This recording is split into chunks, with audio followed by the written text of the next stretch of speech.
Welcome everyone to the Bay Area Book Festival's Berkeley Unbound. I'm Emily Pilloton, and I'll be your moderator for a great discussion today titled Protest and Print, Girls Using Words and Pictures for Activism. Joining me are HyeYoon, who is an artist and an educator, and she's the lead instructor of Girls Garage's Protest and Print program. And we have Malaya Conui, who is a student and an activist and an artist and has participated in our Protest and Print cohort. So welcome, Hey and Malaya, so good to see you. For some quick context, so the three of us all know each other, we've all worked together, and I'm the founder and executive director of a nonprofit based here in Berkeley called Girls Garage, and that's where I'm sitting right now. We're a physical workspace here in West Berkeley, and girls ages 9 to 18 come to Girls Garage to learn carpentry, welding, architecture, and activist art. And we do that after school and over the summer. And so one of the programs that we run is called Protest and Print, which is not so much about sawdust and nuts and bolts, but about the tools of activism and how we as artists and as women can channel our voices and respond to some of the things going on in the world through our art. And so that's what we're here to talk about today, along with what's going on in the world and how we're thinking about our art and activism in this moment. So I'd like to just ask each of you, if you can, to give us a quick background on who you are and how you came to identify as an artist and an activist. Maybe, Hey, you can start. Hi, thank you, Emily, for that introduction. My name is Hey, and I am a multidisciplinary artist and educator. And my practice usually centers around printmaking, painting, and sculpture. And the foundational work of that is really based on research and writing. And my work is it dabbles in multiple projects that are short-lived and also lengthier projects that still live on today. And one of that is called the Bay Area Art Stars, and that project also entails working with young newcomers who are in the Bay Area, and we work together on equipping these young people to become leaders and also teaching artists. I am also a first-generation Korean-American immigrant, and my experience of immigrating and migrating between different countries and languages, it's been a turbulent course in my life, but at the same time, it was also a gift for me to sort of have the advantage to have a perspective on looking at lives just outside of my own and being able to empathize with other people like myself and also with different backgrounds. As an educator, I've also been working with lots of young people and younger people who are sort of looking at the world as it unleashes onto them, and it's quite boundless. And so, as teenagers and as young adults, while they sort of grapple with their own identity and how they're sort of contrasted with what's happening in the world, I felt that as an educator, to design curriculum and projects that can sort of channel these voices and feel like that they've been represented and also heard. So for me, I don't identify myself as an activist per se, because I feel like it's a very serious and committed job. But as an artist, I do like to oscillate between making activist art and also equip younger people and co-author some of these work together and sort of reimagine how we can actually work through the world together. Thank you so much, Hey. And Hey and I have worked together to develop some of the curriculum for Protest and Print, and maybe we can talk about some of those projects in a little bit. But I know I've been so inspired working with Hey, and I've learned a lot about how to think about all the different complexities of what's going on in the world now and connecting that to our histories and our identities. And I've just learned so much from working with Hey. And then Malaya, will you share with us your perspective on art and activism and how you came to become an artist and make art? Hi everyone, my name is Malaya, and I think I sort of discovered art as like a tool for expression when I was very young, and I was luckily encouraged to keep drawing and painting and discovering what types of art I was interested in. It really was a way for me to get out of my own head and use my hands and the tools around me to create like whatever I wanted.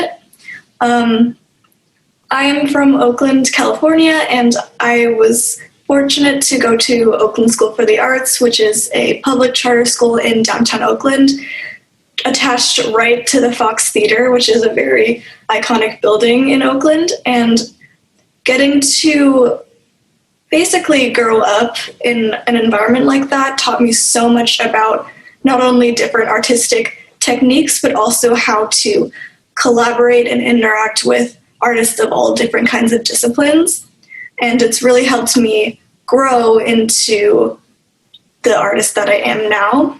I've also grown up around the movement work and activism scene in the East Bay, based on just what my parents do and what a lot of our family friends do. It's a lot of work surrounding community organizing and social activism.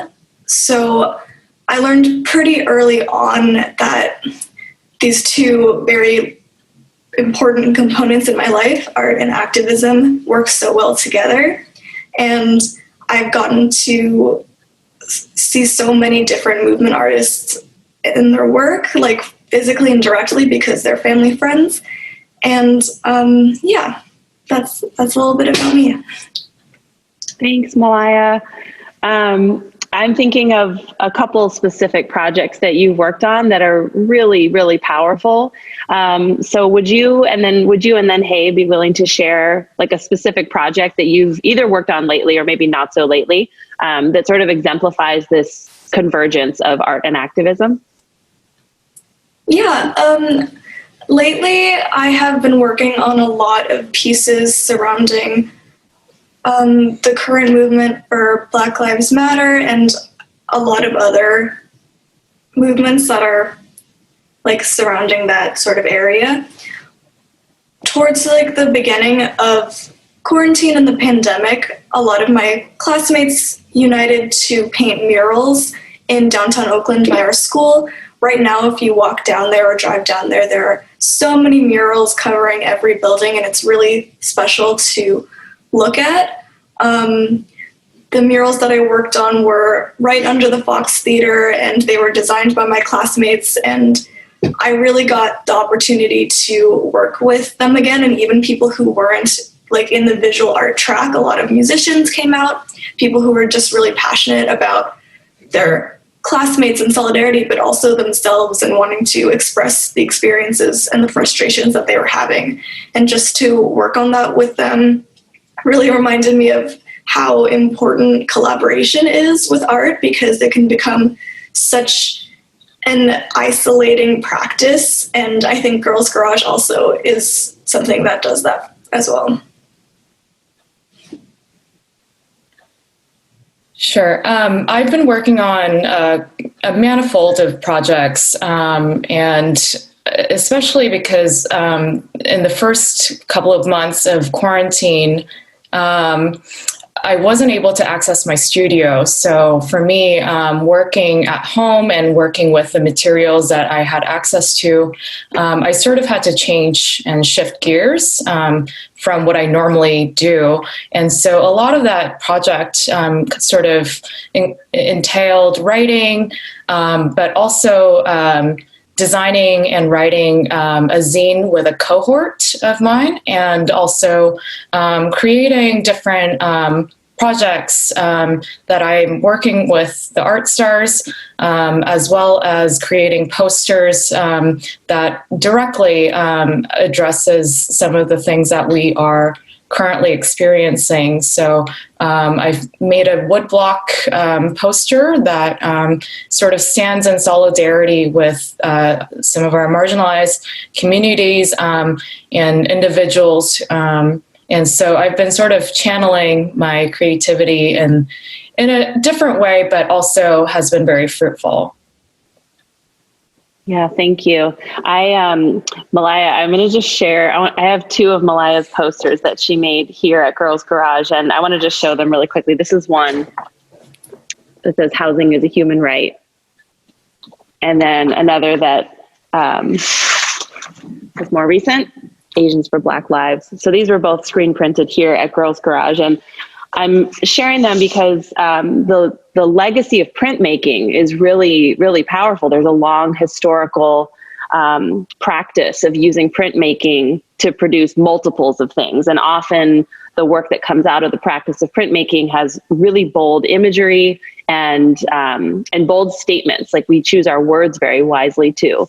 So I'm curious how each of you think about, like, where do you draw your inspiration from? Like, these two images, Malaya, are so powerful. And like, where did you look? What do you look to? Do you use Pinterest boards? Like, do you Google things? Do these things just pop into your mind? Like, where does your inspiration come from to create these words and images? Yeah, I think I draw inspiration from a lot of different places. I think specifically those phrases were things that I'd seen all around, like at protests and on other types of posters. And I think being able to use your environment and the things that you're seeing around you in your art is like a really great tool. Social media, like you were saying, like Pinterest, I don't necessarily use Pinterest, but I think social media is a great way to make art accessible because so many people are on social media, so many artists are on social media, and it allows you to express your individuality as an artist and like your specific techniques you can teach people through social media. So I've been seeing a lot of different types of art and getting a lot of inspiration through that.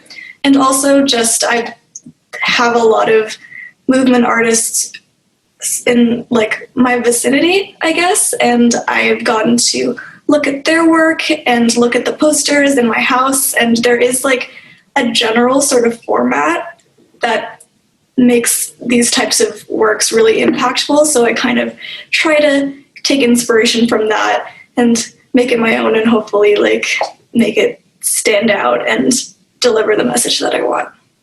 When you say general format, can you describe like what you think that format is visually? Yeah, so with screen printing, there kind of has to be a graphic element. You can achieve some illustrative qualities, but yeah, for the most part, they're very graphic. And for me personally, I lean towards posters and imagery that have people on them, and usually they have people who are at a protest, kind of expressing themselves in that way, like either with a fist up or like with signs.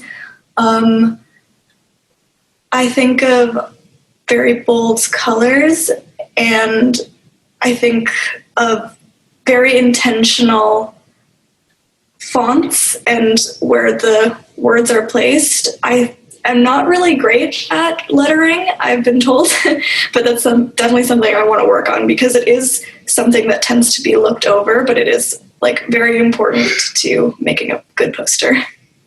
Yeah, I just want to share that recently, one of the posters that I don't have here in front of me for this upcoming fall and holiday season, I had asked Malaya to do a custom print for Girls Garage as a fundraiser. And I gave her a photo image as a reference. And it was an image of some of our younger girls walking down the street in this like flying V formation. And they're all holding tools, and there's like 20 of them. They're all walking towards the camera. And so I gave this photo to Malaya, and she interpreted it in such a different way than the photograph portrayed. And what came back to me was, I think, 4 or 5 girls, and some of them were still holding tools, but she changed their styling a little bit, and there's a flag over them, and it went from looking like this line of young girls walking to a full-on protest line. It was really, really powerful. And so in that instance, I love that you took a photograph that meant one thing and turned it into something even more powerful.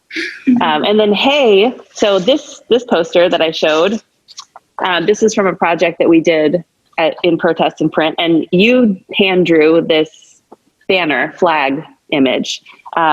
So just wondering if you can tell us about where you find your own image and word inspiration. And you're also like an incredible illustrator, and you're very good at drawing. I remember when we talked about doing these flags, and I think I digitally made one and it was horrible, and you were like, here's this beautiful one. So just curious, like how you think about your own, where you pull your inspiration from, and then how you translate that in your own hand. First of all, thank you for that compliment. I often beat myself up for not producing the most amazing drawings, but for me, I think most of the time I spend, in my practice and outside of my practice, I spend time in the studio, and inspiration doesn't often come very naturally or intuitively. And oftentimes I have to really tackle some of these beasts that sort of occupy and stand in the way of my thinking process. But first of all, for me, I think inspiration comes not just from art, but also just living as a human being and living as a person.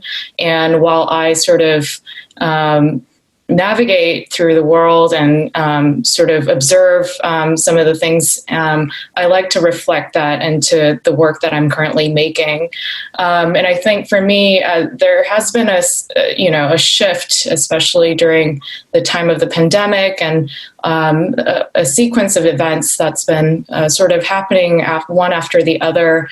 I felt like the work that I've been making has been maybe a little too vague, and I felt that the shift that I've been sort of experiencing has enabled me to sort of directly address some of the events and the political climate that I've been experiencing.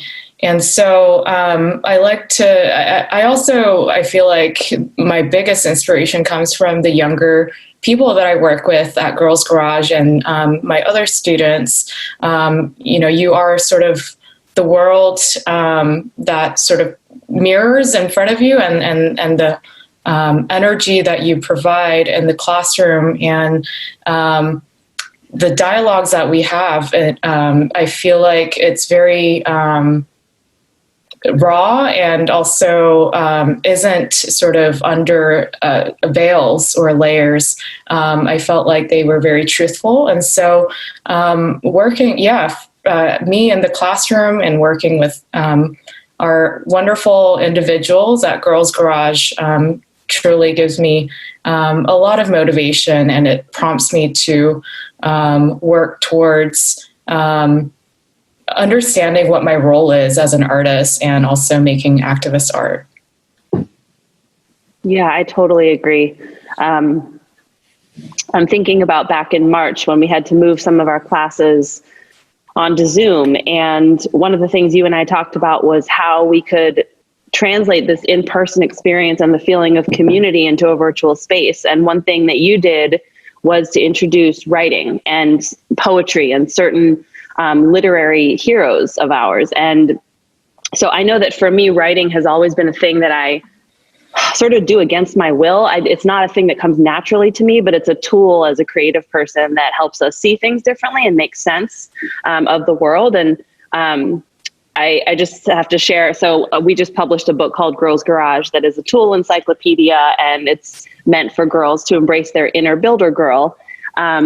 But I had to write an introduction at the beginning and like really dig deep around what this work means to me and how I came to it. And it was actually through that writing process that I felt that the entirety of the book started to make sense. So maybe, hey, will you talk a little bit about how you use writing as a tool for art, and maybe even specifically how you thought about it within the protest and print class? Sure. So for me, I think writing is a really great entry point for sort of grasping very abstract thoughts that I have, and to make it tangible. It's a good, first of all, the act of putting pen to paper, it can be very intimidating. And so I feel like it's a blank canvas that I'm sort of kind of attacking, but it's also a way for me to really critically think about some of the vocabularies that I'm constantly thinking about, and how it permeates into the work that I'm making. So it's a visualization process. And so they kind of start from list of words. And I also go through this crazy mind mapping of like breaking down what these individual words can branch into. And oftentimes I feel like they can be very incongruent, but after many pages of writing, I think it sort of creates a constellation of thoughts, and it starts to connect its way. And so, as you've mentioned, Emily, our class did have to sort of turn into a virtual experience. And so I was thinking a lot about like how I've been sort of limited towards working in my normal sort of hours and in my quarantine space, and how we can sort of share that experience together with the girls here at Protest and Print class. And so I feel like writing is such a great foundational work to understanding what we are like. I mean, there's so much happening and there's so much information. And so how do we sort of parse that out and actually organize and maybe even compartmentalize some of these thoughts? And so I think writing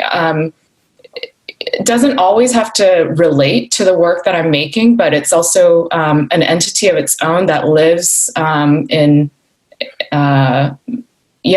as its own being. And so the one of the exercises that we did together with the girls at Protest and Print was I had made this preset of all these words and gave those exact set of words to the girls. And what we did together was to cut out these words individually on paper, and then we sort of shuffled it all around and then pasted the words and created our own poetry.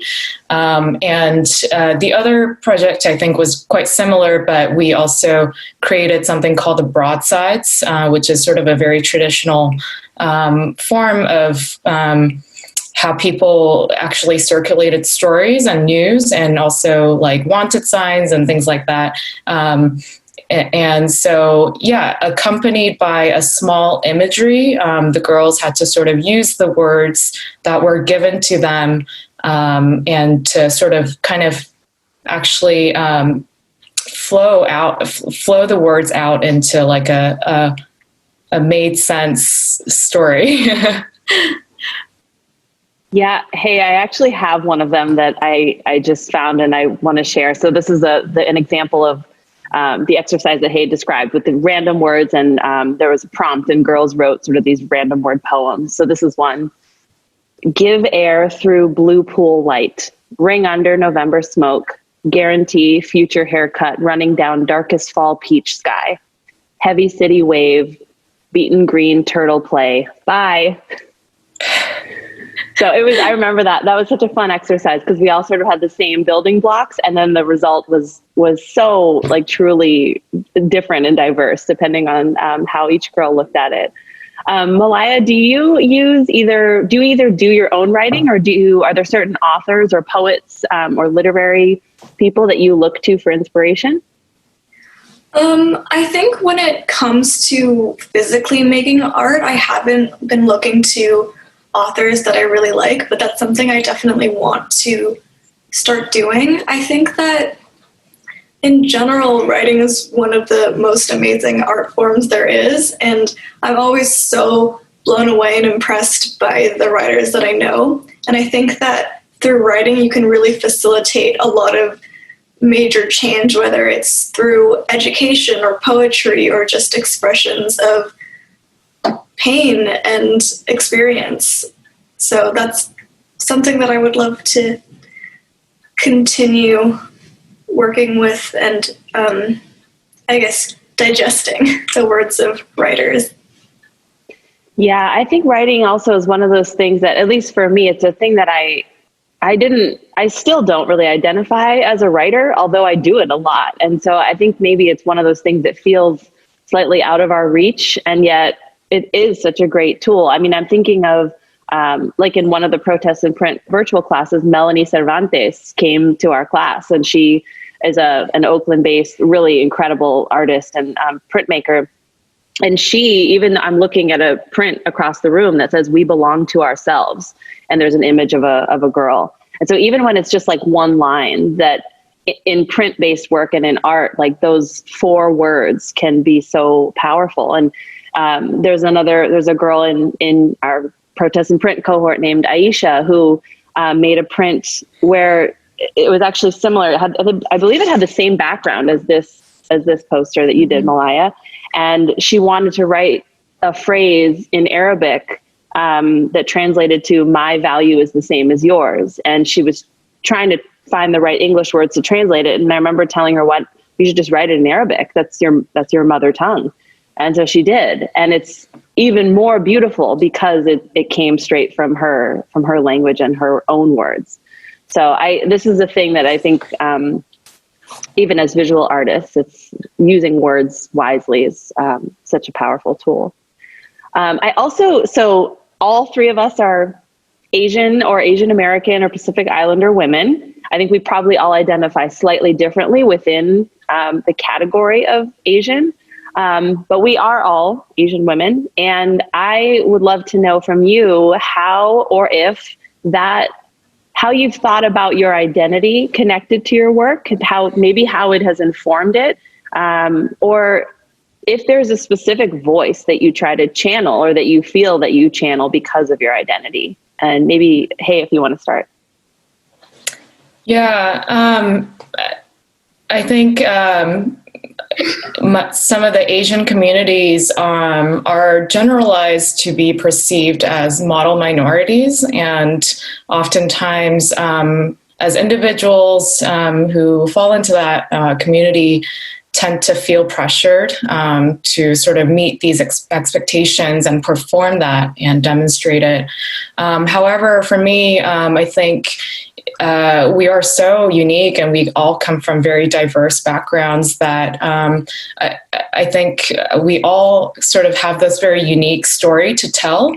And for me personally, in my work and in my practice, I don't directly address my Asianness, and often I don't even illustrate this Asian side in my own work, but I do feel like the vocabularies that I was telling you about in my writing process really is shaped by my identity as an Asian female artist and a person who is sort of living between liminal spaces of like, I'm an immigrant, but I also am currently here, and this is where I am. And the some of the things that I'm addressing currently is really directly pointing to this identity. So I think I'm also learning a lot about who I am currently. And I think it took me maybe 3 decades to really figure out like what my identity,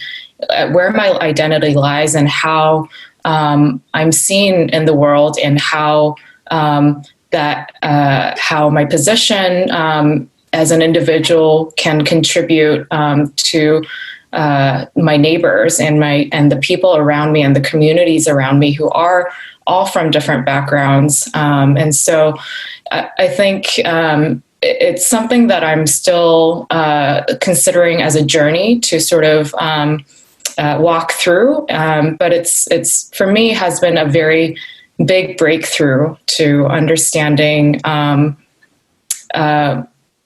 that I embrace these multiple identities as a woman and as an Asian and an American. Thanks for sharing that. Malaya, how about you?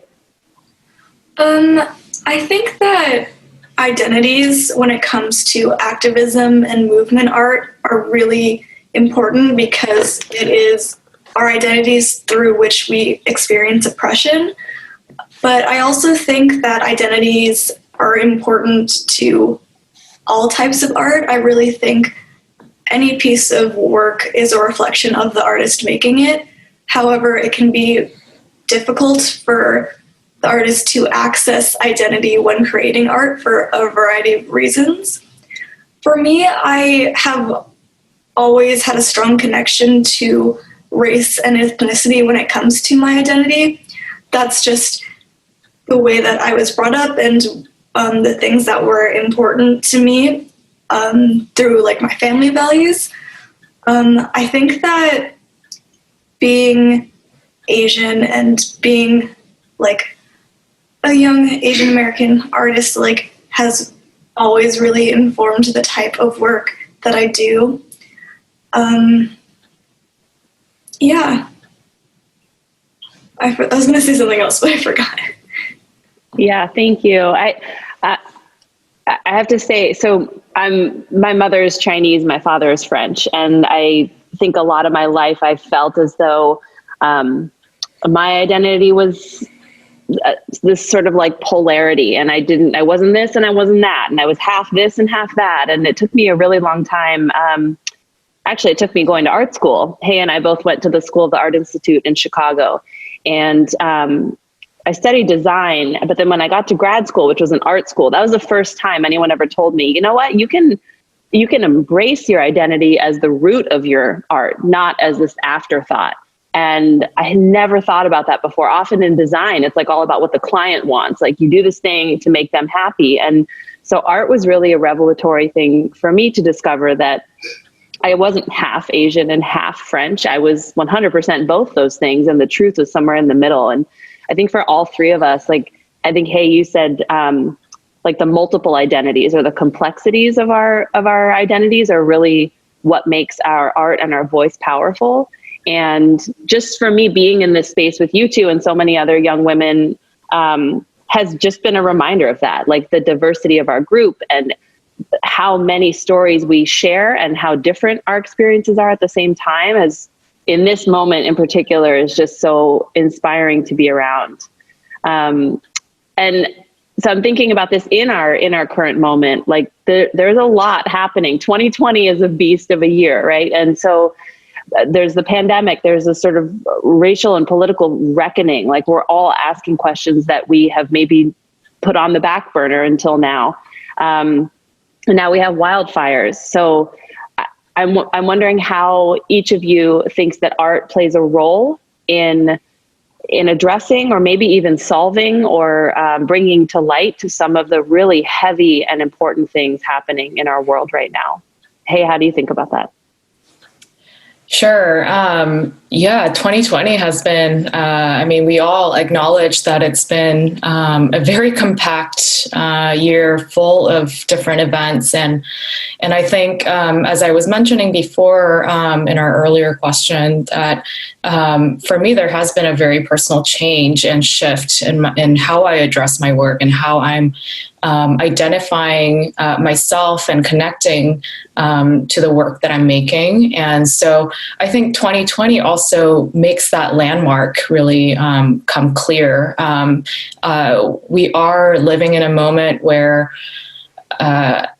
there's a very thick air. No pun intended with the fire, but truly, I think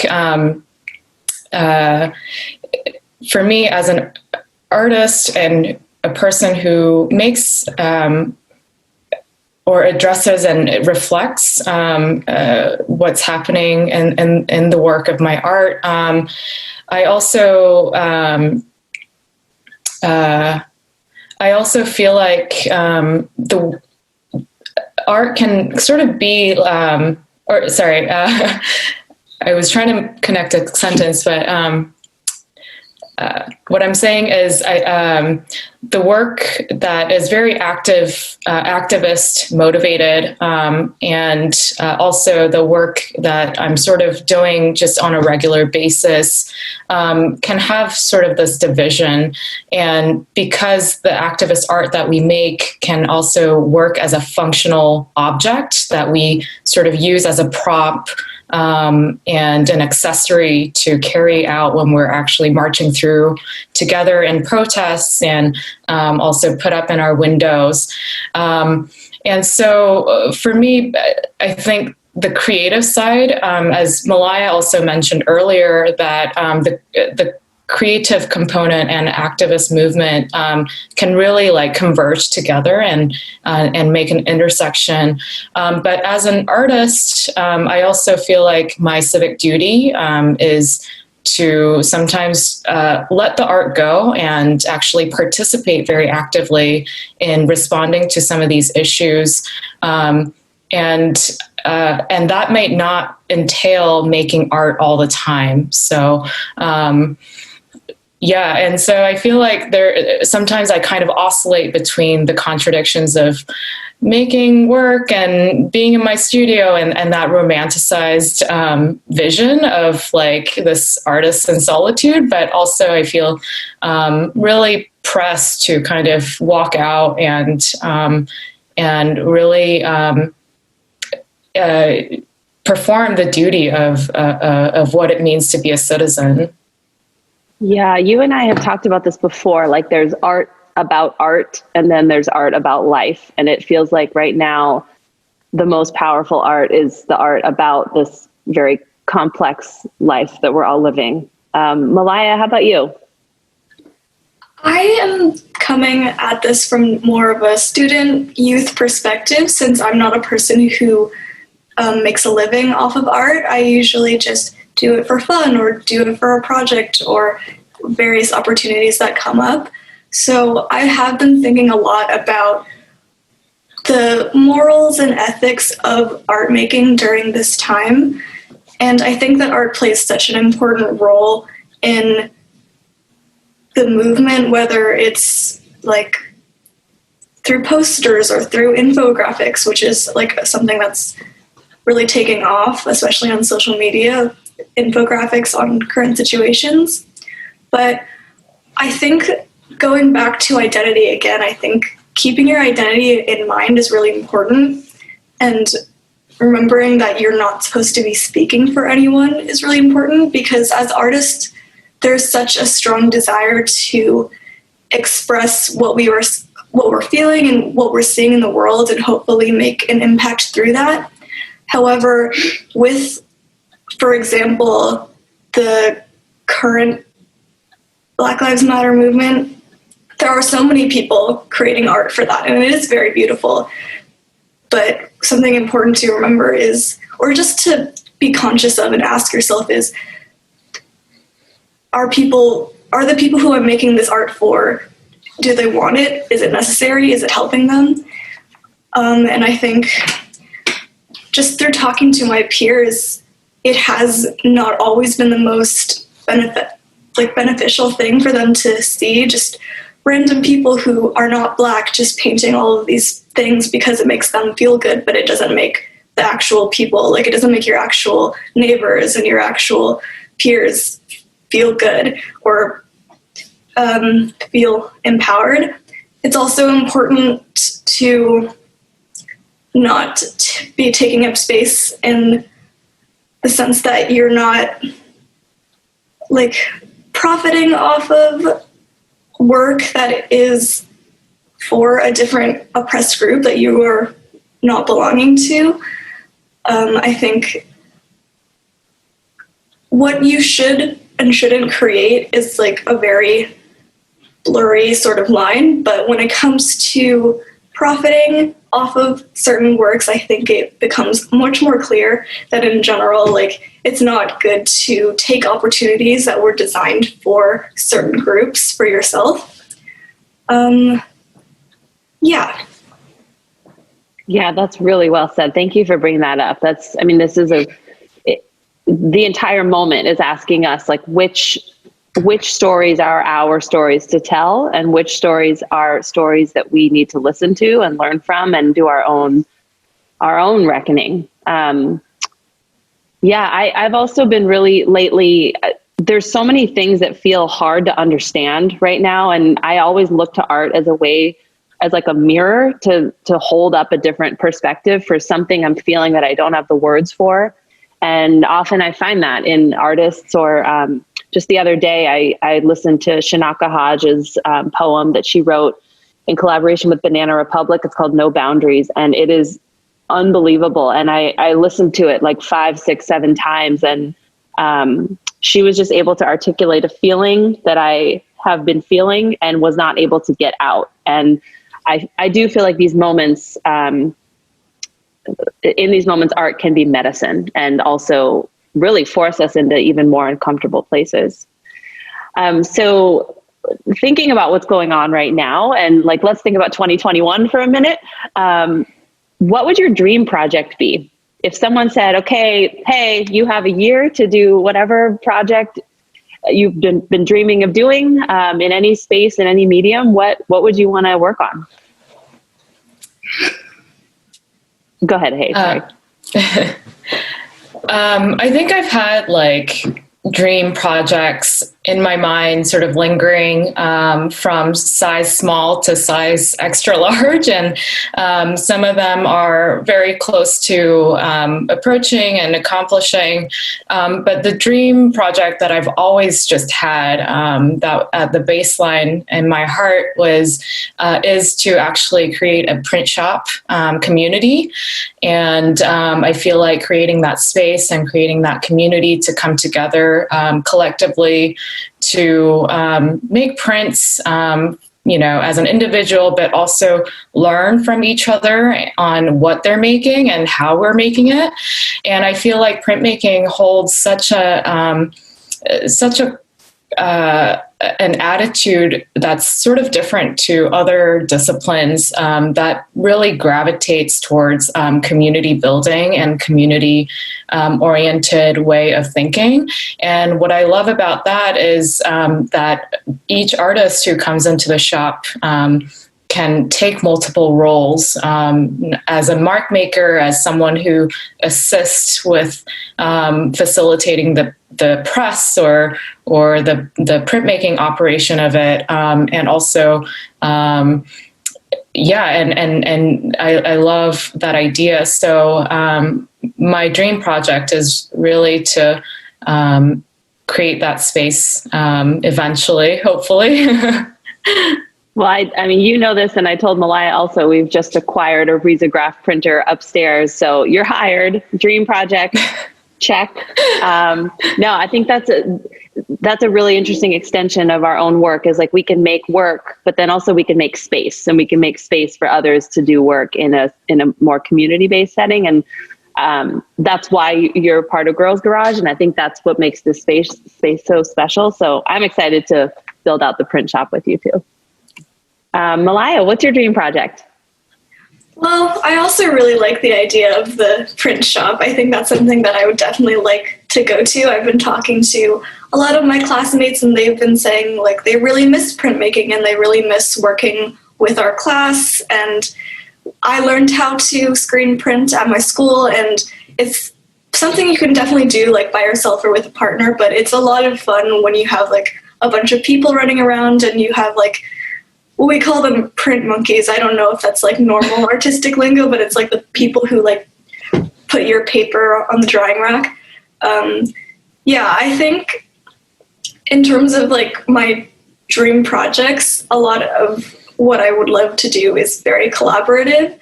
I would love to work on some public art or a mural, because my school had been planning to do that for a while, but then a lot of things happened, and then my specific class wasn't able to.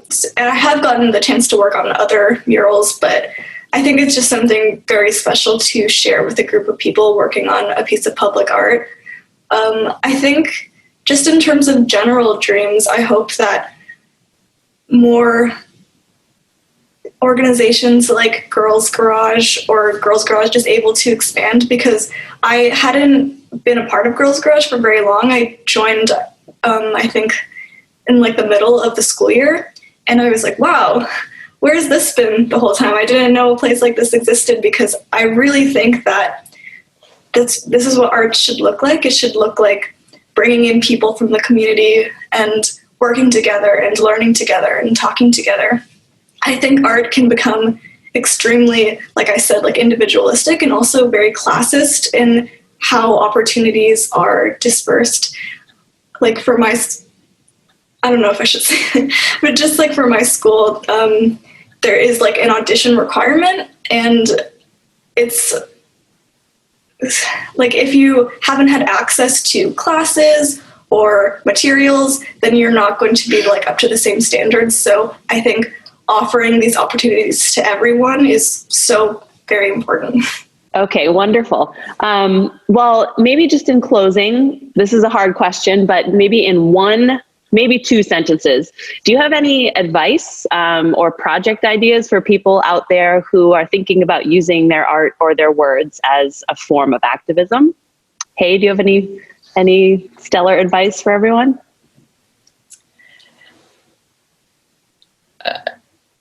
I think what I want to say is that before we absorb ourselves into the movement and also what's happening in the current world and the turbulence of it, I think we also need to recognize that there are people behind these movements, and we need to see them as humans. And so while channeling our art and creativity to support what's happening, I think we also need to stand back a little bit and come in a true solidarity with all of these people in our communities and outside and beyond. Thank you. Malaya, what advice do you have for people out there about art and activism?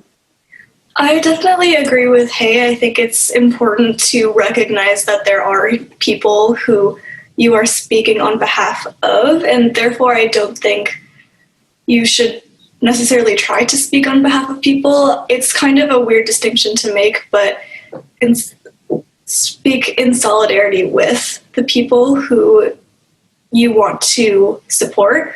I also think that looking for opportunities where artists are needed is also like important, because you can be creating art for someone who is asking for it rather than being like, oh, I think that this would help you, but not actually being in communication with people and not actually working with a community. And lastly, I think I would just say keep creating. There shouldn't really, if you want to create, there shouldn't be anything stopping you. You don't have to share everything. Not everything has to be perfect. But I think if you just keep working on your practice, you will make something out of it. Thank you so much. Yes, I am a big believer in continuing the fight and continuing to make space together. I've been so inspired by working with both of you. Really, like truly, you are the reason that Girls Garage exists, and I'm so excited to build out a print shop and hopefully find a mural wall for you, Malaya. You just have to keep saying that and manifest it. If anyone has a mural wall for Malaya, please let us know. So thanks again to HyeSong and to Malaya Conui for joining us.